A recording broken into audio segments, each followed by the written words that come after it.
قل من حرم زینة اللہ التي اخرج لعباده والطیبات من الرزق۔ اے نبی آپ کہیے اللہ کی زینت کو کس نے حرام کیا ہے؟ جو اس نے اپنے بندوں کے لیے پیدا کی ہے اور اس کی دی ہوئی پاک چیزوں کو۔ قل ہی للذین آمنوا فی الحیاۃ الدنیا خالصۃ یوم القیامہ۔ آپ کہیے یہ چیزیں دنیا کی زندگی میں ایمان والوں کے لیے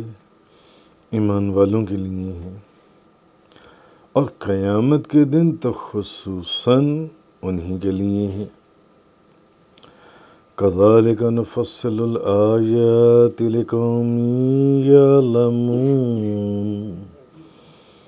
ہم جاننے والے لوگوں کے لیے اسی طرح تفصیل سے آیتوں کو بیان کرتے ہیں۔ سورۃ الاعراف آیت نمبر 32 کا بیان ہے آج۔ محبوب آپ کہیں، اے نبی آپ کہیے اللہ کی زینت کو کس نے حرام کیا جو اس نے اپنے بندوں کے لیے پیدا کی ہے اور اس کی دی ہوئی پاک چیزوں کو۔ پوچھا جا رہا ہے کس نے حرام کیا ہے اس کی پاک چیزوں کو، زینت کو۔ آپ کہیے یہ چیزیں دنیا کی زندگی میں ایمان والوں کے لیے ہیں اور قیامت والے دن تو خصوصاً انہی کے لیے۔ ہم جاننے والے لوگوں کے لیے اسی طرح تفصیل سے آیات کو بیان کرتے ہیں۔ اب جیسے کہ پیچھے ذکر چل رہا تھا کہ زمانے جاہلیت میں لوگ مادر ذات برہنہ ہو کر خانہ کعبہ کا طواف کیا کرتے تھے اور جو پاک اور حلال چیزیں تھیں ان کو اپنے پر حرام کر لیتے تھے۔ بھئی کپڑے پہننا بھی تو تم پر حلال کیے تو تم نے اپنے پر کپڑے پہننا حرام کر لیے کہ خانہ کعبہ کا طواف کرتے وقت ہم نے کپڑے نہیں پہننے۔ تو تب یہ آیت نازل ہوئی۔ تو آپ ان لوگوں سے فرمائیے کہ اللہ تعالیٰ نے اپنے بندوں کے لیے زینت پیدا کی ہے، تو جب زینت پیدا کی ہے تو خوبصورت لباس پہنو۔ جیسے کل کے بیان میں آپ کو یاد ہوگا کہ بات گزری تھی کہ اور کھاؤ اور پیو، اور اس کی پوری تفصیل بیان ہوئی تھی کہ کیا کیا چیز کھاؤ، کیسے کھاؤ، کھل کر کھاؤ، برکت کے لیے کھاؤ، اتنا کھاؤ کہ کوئی نقصان نہ ہو جائے۔ جس چیز میں پرہیز کرنا ہے پرہیز رکھ کر کھاؤ۔ مختلف چیزیں کل بیان ہوئی تھیں۔ تو اب لباس کی طرف ایک بات تو کہ آپ ان لوگوں سے فرمائیے کہ اللہ نے اپنے بندوں کے لیے زینت پیدا کی ہے، تم خوبصورت لباس پہنو اور اللہ کے رزق میں سے حلال چیزیں کھاؤ، جیسے کل پرسوں کے بیان میں ذکر ہوا۔ تو حضرت ام سلمہ رضی اللہ تعالی عنہما بیان کرتی ہیں کہ نبی پاک صلی اللہ علیہ وسلم کو کہ اب جو زینت ہے، یعنی اللہ تعالیٰ نے اپنے بندوں کے لیے زینت پیدا کی ہے تو خوبصورت لباس پہنو، خوبصورت لباس۔ تو حدیث میں سنن ابو داؤد شریف کی حضرت ام سلمہ رضی اللہ تعالی عنہما آپ بیان کرتی ہیں کہ نبی پاک صلی اللہ علیہ وسلم کو تمام کپڑوں میں جو چیز سب سے زیادہ پسند تھی وہ قمیص تھی۔ قمیص اس کو آپ شوق سے پہنتے تھے۔ اور اسی طرح ایک اور حدیث میں ایک صحابی بیان کرتے ہیں، حضرت مسعود بن مخرمہ بیان کرتے ہیں کہ رسول اللہ صلی اللہ علیہ وسلم نے شیروانیاں تقسیم کی، یعنی حضور کوٹ بھی پہنی ہیں، حضور نے شیروانیاں بھی پہنی ہیں، قمیضیں بھی پہنی ہیں اور تہبند اور اس طرح مختلف چیزیں جو احادیث میں آتی ہیں۔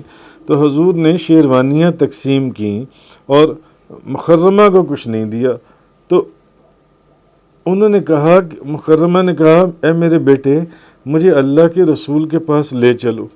تو میں ان کو لے گیا، تو پھر کہا اب جب وہ لے گئے نا ان کو، اپنے بیٹے کو کہا کہ مجھے نبی پاک صلی اللہ علیہ وسلم کے پاس لے چلو، یعنی ان کو یہ خبر مل گئی کہ حضور نے شیروانیاں تقسیم کی ہیں لیکن ان کو شیروانی نہیں ملی۔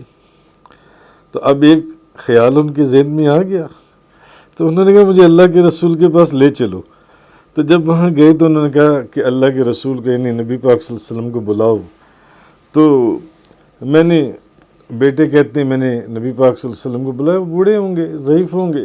میں نے بلایا تو نبی پاک صلی اللہ علیہ وسلم تشریف لائے اس حالت میں کہ آپ کے پاس اس وقت ایک شیروانی تھی جب حضور آئے، اور حضور کے پاس شیروانیوں میں سے ایک شیروانی تھی. تو اب یہ بھی ایک انداز محبت ہے، یعنی محبت والوں کی. وہ پھر تو آپ نے فرمایا وہ ایک جب اندر سے حضور تشریف لائے تو آپ کے پاس ایک شیروانی تھی.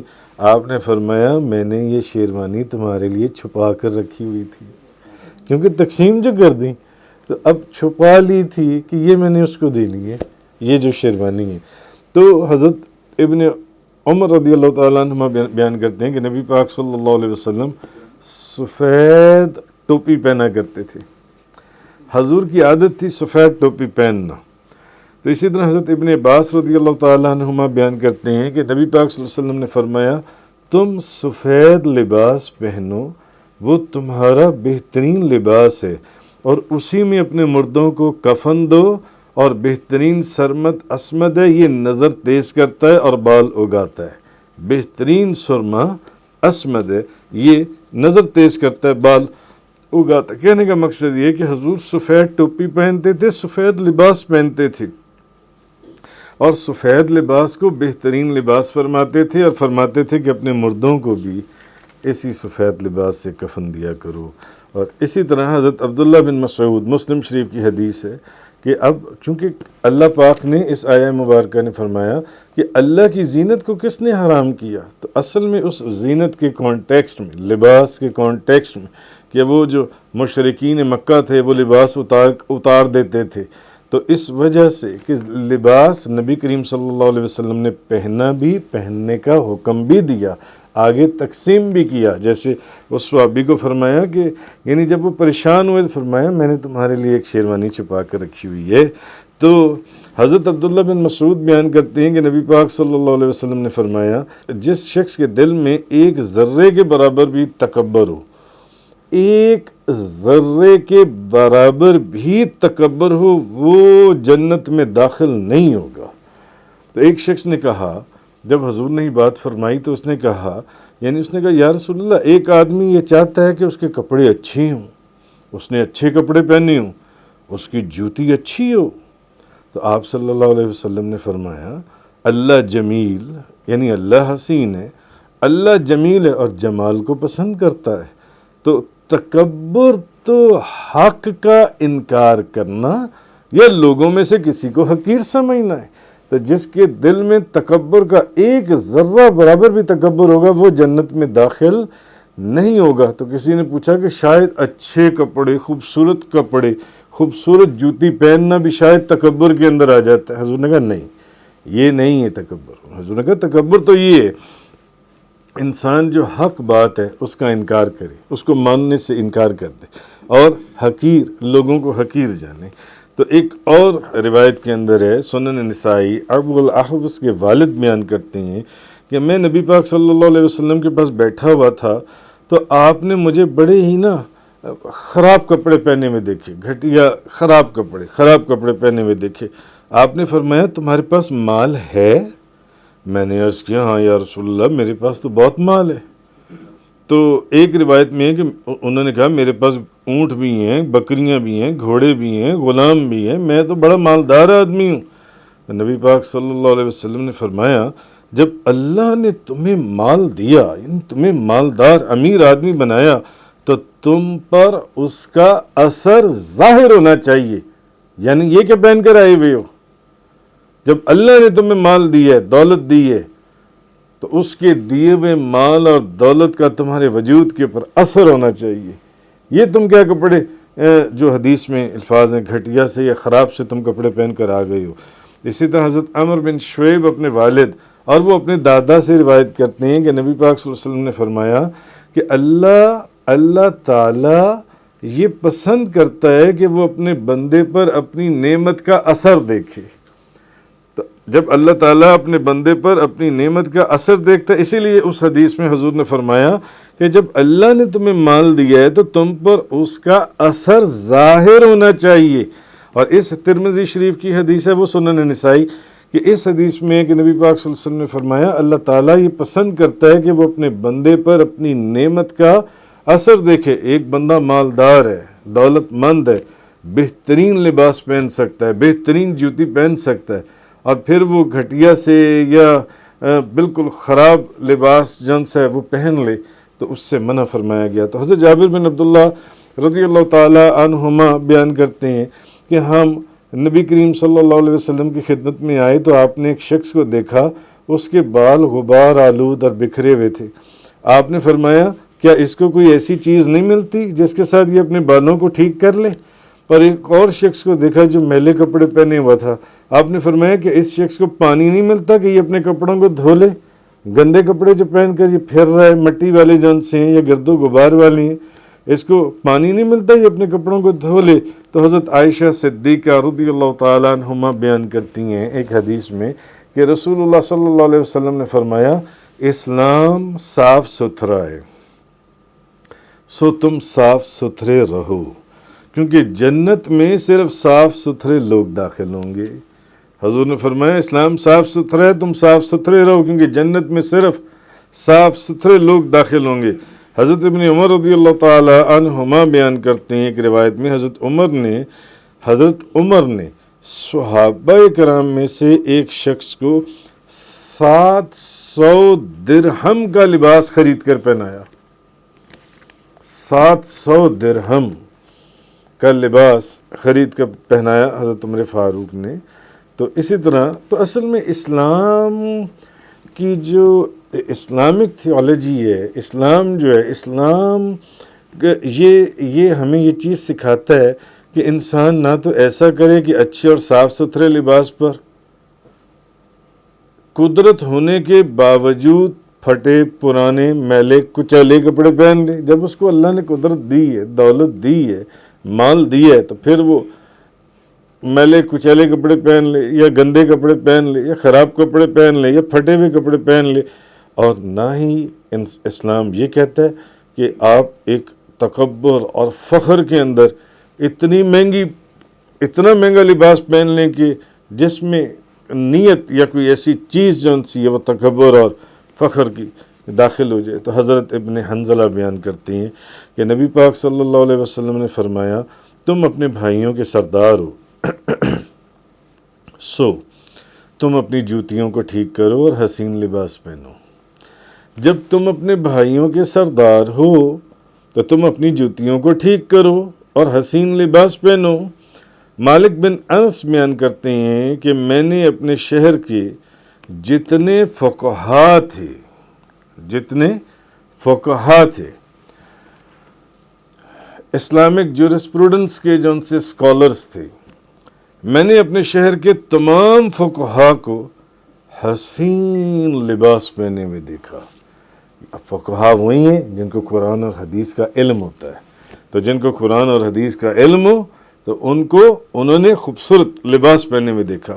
حضرت اسماء رضی اللہ تعالی عنہا وہ بیان کرتی ہیں، کیونکہ لباس کا ذکر ہو رہا ہے، بخاری شریف، مسلم شریف اور سنن نسائی شریف اور کتابوں میں بھی یہ حدیث آئی۔ وہ کہتی ہیں کہ ان کے پاس نبی پاک صلی اللہ علیہ وسلم کا ایک جبہ تھا، تو انہوں نے ایک طیالسی کسروانی جبہ نکالا جس کی آستینوں اور گریبان پر ریشم کے نقش و نگار بنے ہوئے تھے۔ تو حضرت اسماء نے کہا کہ یہ جبہ حضرت عائشہ صدیقہ کی وفات تک تو ان کے پاس تھا، اور جب ان کی وفات ہوئی تو پھر یہ جبہ میں نے لے لیا، میرے پاس آ گیا یہ جبہ جو سے۔ تو نبی پاک صلی اللہ علیہ وسلم اس جبے کو پہنتے تھے، کہیں آپ جبہ پہنتے تھے، کہیں آپ عبایا پہنتے تھے، کہیں آپ کوٹ پہنتے تھے، کہیں آپ قمیص پہنتے تھے، کہیں آپ شیروانی پہنتے تھے، احادیث میں ہیں۔ تو آپ فرماتی ہیں کہ نبی پاک صلی اللہ علیہ وسلم اس جبے کو پہنتے تھے، اور یہ احادیث میں آیا ہے کہ جب کوئی بندہ وہاں پر مدینہ منورہ میں بیمار ہوتا تو ہم اس جبے کو دھو کر اس کا پانی بیماروں کو پلاتے اور اس جبے سے ان کے لیے شفا طلب کرتے۔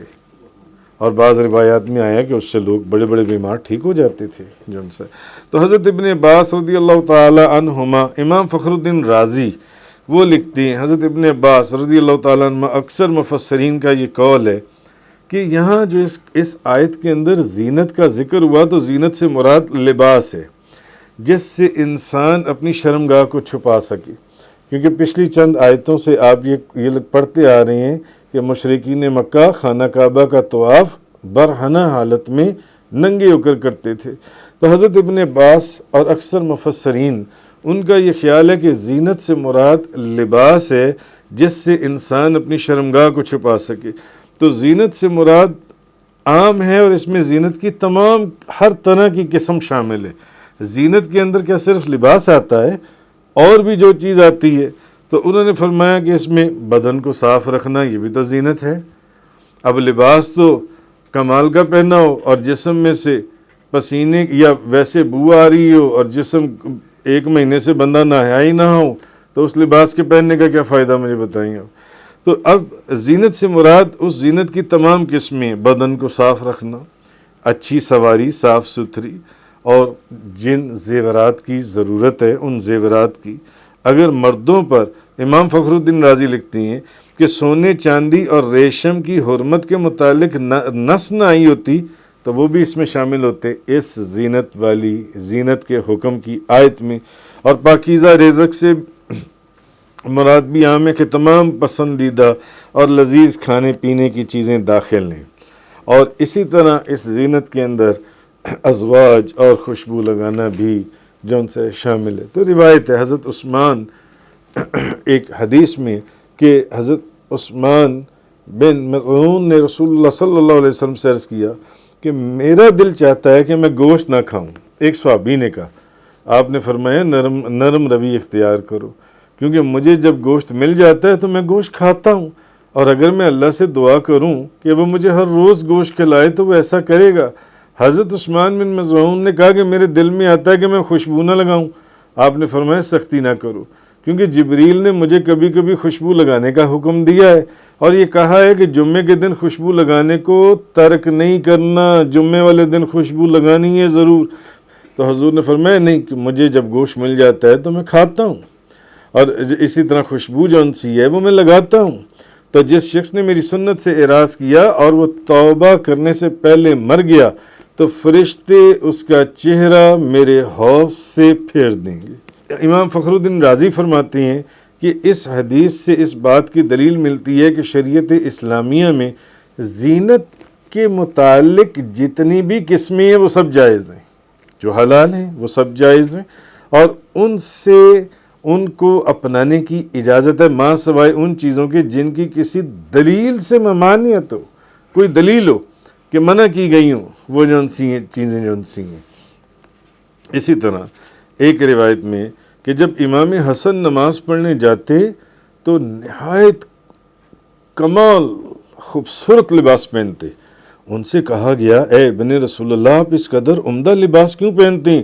فرمایا اللہ جمیل اور جمال کو پسند کرتا ہے تو میں اپنے رب کے لیے جمال اختیار کرتا ہوں. انہوں نے یہ فرمایا روح المعانی کے اندر. تو فرماتے ظاہر ہے کہ یہ زینت سنت ہے، نبی کریم صلی اللہ علیہ وسلم زینت کو اختیار کرو تو سنت ہے، واجب نہیں. ایک روایت میں ہے کہ ایک مرتبہ نبی کریم صلی اللہ علیہ وسلم 1000 درہم کی چادر اوڑھ کر تشریف لے گئے. 1000 درہم کی چادر. امام اعظم ابو حنیفہ 400 دینار کی چادر اوڑھتے تھے اور اپنے اصحاب کو امام اعظم ابو حنیفہ حکم فرماتے تھے کہ پہنو. امام محمد بھی بہت قیمتی لباس پہنتے تھے، اور فقہا نے جیسے کہ پہلے ذکر ہوا کہ خوبصورت لباس پہننا مستحب ہے، تو نبی کریم صلی اللہ علیہ وسلم کا یہ جو ارشاد ہے کہ اللہ تعالیٰ جب کسی بندے کو کوئی نعمت دیتا ہے تو وہ چاہتا ہے کہ اس بندے کے اوپر اس نعمت کے آثار نظر آئیں. جیسے کہ اس کپڑے جس صحابی نے وہ کپڑے جون سے جنہوں نے بہت زیادہ میلے کچیلے اور خراب اور پرانے کپڑے پہنے ہوئے تھے، بہت ہلکے قسم کے، حضور نے کہا کیا تمہیں اللہ نے مال نہیں دیا؟ تو جب اللہ نے مال دیا تو اس کا اثر تمہارے وجود کے اوپر، تمہارے کپڑوں کے اوپر نظر آنا چاہیے. جن سے نبی کریم صلی اللہ علیہ وسلم آپ نے یہ فرمایا کہ اس کا اثر تمہارے اس کا اثر، تم پر اس کا اثر ظاہر ہونا چاہیے جب اللہ نے تمہیں مال دیا ہے تو اس آیہ مبارکہ کا مقصد یہ ہے، اللہ تبارک و تعالیٰ کا فرمانا کہ اصل میں کفار جو ہیں بات پھر وہیں پر آ جاتی ہے کہ کیوں یہ فرمایا گیا کہ اللہ کی جو زینت ہے اس کو اختیار کرو۔ تو کافر جو ہیں یہ کپڑے اتار کر طواف کرنے کو یہ سمجھتے تھے کہ یہ بڑا تقویٰ ہے، یہ بڑا تقویٰ، یہ بڑی عبادت ہے کہ خانہ کعبہ کا طواف کرنا ہے اور کپڑے اتار دینے اور پورا مادر ذات ننگا ہو جانا ہے، مادر ذات برہنہ ہو جانا ہے۔ اچھا، پھر وہ یہ کرتے تھے کہ حج کے دنوں میں گھی کا استعمال نہیں کرتے تھے اور گوشت کا استعمال بھی نہیں کرتے تھے، مگر جب حج کے دنوں میں انہوں نے دیکھا کہ مسلمان جو ہیں یہ صاف سفید چمکتی ہوئی احرام کی 2 چادریں پہنے ہوئے خانہ کعبہ کا طواف کر رہے ہیں، گھی بھی کھا رہے ہیں اور گوشت بھی کھا رہے ہیں۔ جب آپ عمرہ کرنے جاتے ہیں تو کیا کھانے پینے کی چیزوں کو چھوڑ دیتے ہیں؟ بغیر گھی یا آئل کی آپ چیزیں، کوئی اسٹیمڈ ویجیٹیبل آپ لے رہے ہوتے ہیں، آپ وہاں پر ساری چیزیں کھا رہے ہوتے ہیں، بلکہ اب تو آپ جائیں تو آپ کو وہاں پر کوئی روسٹ کھاتا ہوا نظر آئے گا، کوئی بروسٹ کھاتا ہوا نظر آئے گا، کوئی دجاج کھاتا ہوا نظر آئے گا آپ کو۔ تو اب وہ جو انہوں نے کہا کہ یار یہ مسلمان سفید چادریں پہنے ہوئے، اوپر سے یہ گوشت بھی کھا رہے ہیں، گھی بھی کھا رہے ہیں، یہ تو سارا کچھ کھا رہے ہیں۔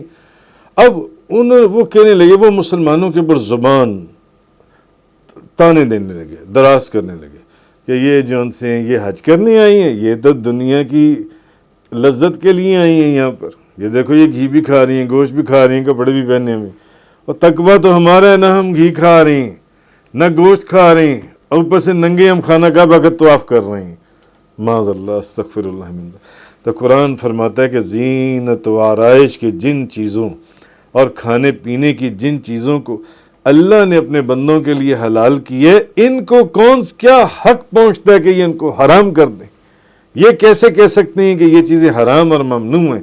تو جیسے میں نے امام فخر الدین رازی کی بات پیچھے پوری تفصیل سے بتائی کہ یہ تمام چیزیں جو سی ہیں زینت کے اندر شامل ہیں، تو اس لیے مسلمانوں کا یہ طریقہ رہا ہے کہ جب بھی وہ دوست احباب سے ملاقات کے لیے جاتے تو عمدہ لباس پہنتے، عمدہ لباس۔ نبی پاک صلی اللہ علیہ وسلم جب دوست احباب کی ملاقات یا اجتماعات کے موقع پر خصوصی اہتمام فرمایا کرتے تھے، حضور خوشبو لگاتے تھے، امامہ شریف باندھتے تھے، داڑھی شریف کے بال صحیح کرتے تھے، گیسو مبارک سنوارتے تھے نبی کریم صلی اللہ علیہ وسلم۔ تو ایک مرتبہ آپ گھر تشریف فرما تھے، باہر کچھ لوگ ملنے کے لیے آ گئے، صحابہ کرام آ گئے، دوست احباب آ گئے، تو حضور صلی اللہ علیہ وسلم جب باہر تشریف لے جانے لگے، آپ نے اپنی ریش مبارک گیسو ہائے امبرین کو درست فرمایا، امامہ مبارک کو درست فرمایا۔ بی بی عائشہ فرماتی ہیں میں نے عرض کیا اے اللہ کے رسول، آپ بھی یہ اہتمام فرماتے ہیں کہ آپ باہر جانے سے پہلے کنگھی مبارک، ریش مبارک، بال مبارک، امامہ شریف، ایک حدیث میں پانی کے اندر چہرہ مبارک دیکھ کر پھر آپ باہر جون سے، تو میں نے عرض کیا کہ آپ بھی یوں اہتمام فرما رہے ہیں؟ تو نبی کریم صلی اللہ علیہ وسلم نے فرمایا ہاں، جب کوئی اپنے بھائیوں کی ملاقات کے لیے جائے تو تیار ہو کر جائے، جب کوئی اپنے بھائیوں کی ملاقات کے لیے جائے تو تیار ہو کے جائے۔ کیوں؟ کیونکہ اللہ تعالیٰ خود بھی جمیل ہے اور جمال کو پسند کرتا ہے بھائیوں کی، تو یہ چیز ہے۔ تو یہ بات سے مراد وہ لذیذ کھانے جن کا ذکر ہوا، تو اس طرح دنیا میں بھی اور آخرت میں بھی ان نعمتوں سے لطف اندوز ہونے کے جو حقدار ہیں وہ اہل ایمان ہیں۔ یہ نعمتیں دنیا کے لیے تو اہل ایمان کے لیے ہیں ہی ہیں، آخرت میں خصوصی طور پر صرف اہل ایمان کے لیے ہیں، صرف اہل ایمان کے لیے۔ فرق صرف اتنا ہے کہ دنیا میں اہل ایمان بھی اللہ تعالیٰ نے اس کا دروازہ کھلا رکھا ہے اور دوسرے لوگ بھی اس سے فائدہ اٹھا۔ آخرت میں یہ نعمتیں ان خوش نصیبوں کے لیے مخصوص کر دی جائیں گی جنہوں نے اس انعام اور یہ نعمتیں دینے والے کو پہچانا، اس کی توحید کا اقرار کیا، اس کی وحدانیت کا اقرار کیا، اس کا کلمہ پڑھا، لیکن جو لوگ اس کی نعمتوں سے فائدہ اٹھاتے رہے مگر اس کو پہچانا نہیں، اس کی وحدانیت یا اس کے رسول کی، نبی کریم صلی اللہ علیہ وسلم کی نبوت کا اقرار نہیں کیا، ان کے لیے یہ نعمتیں آخرت میں نہیں رکھی گئیں، وہ ان سے محروم کر دیے جائیں گے۔ صرف وہ لوگ جو اللہ اور اس کے رسول کے احکامات پر عمل کرتے ہیں، ان کے لیے یہ چیزیں اس دنیا میں بھی زینت ہیں، اور یہ اس دنیا میں بھی ان کو یہ چیزیں دی جائیں گی۔ اس لیے اللہ تعالیٰ نے فرمایا قُلْ مَنْ حَرَّمَ زِينَةَ اللَّهِ الَّتِي أَخْرَجَ لِعِبَادِهِ وَالطَّيِّبَاتِ مِنَ الرِّزْقِ، اے نبی آپ کہیے اللہ کی زینت کو کس نے حرام کیا؟ جو اس نے اپنے بندوں کے لیے پیدا کی ہے اور اس کی دی ہوئی پاک چیزوں کو۔ قُلْ هِيَ لِلَّذِينَ آمَنُوا فِي الْحَيَاةِ الدُّنْيَا خَالِصَةً يَوْمَ الْقِيَامَةِ، آپ کہیے یہ چیزیں دنیا کی زندگی میں ایمان والوں کے لیے اور قیامت کے دن تو خصوصاً یعنی ایمان والوں کے لیے ہی ہیں۔ كَذَلِكَ نُفَصِّلُ الْآيَاتِ لِقَوْمٍ يَعْلَمُونَ، ہم جاننے والے لوگوں کے لیے اسی طرح تفصیل سے آیات کو بیان کرتے ہیں۔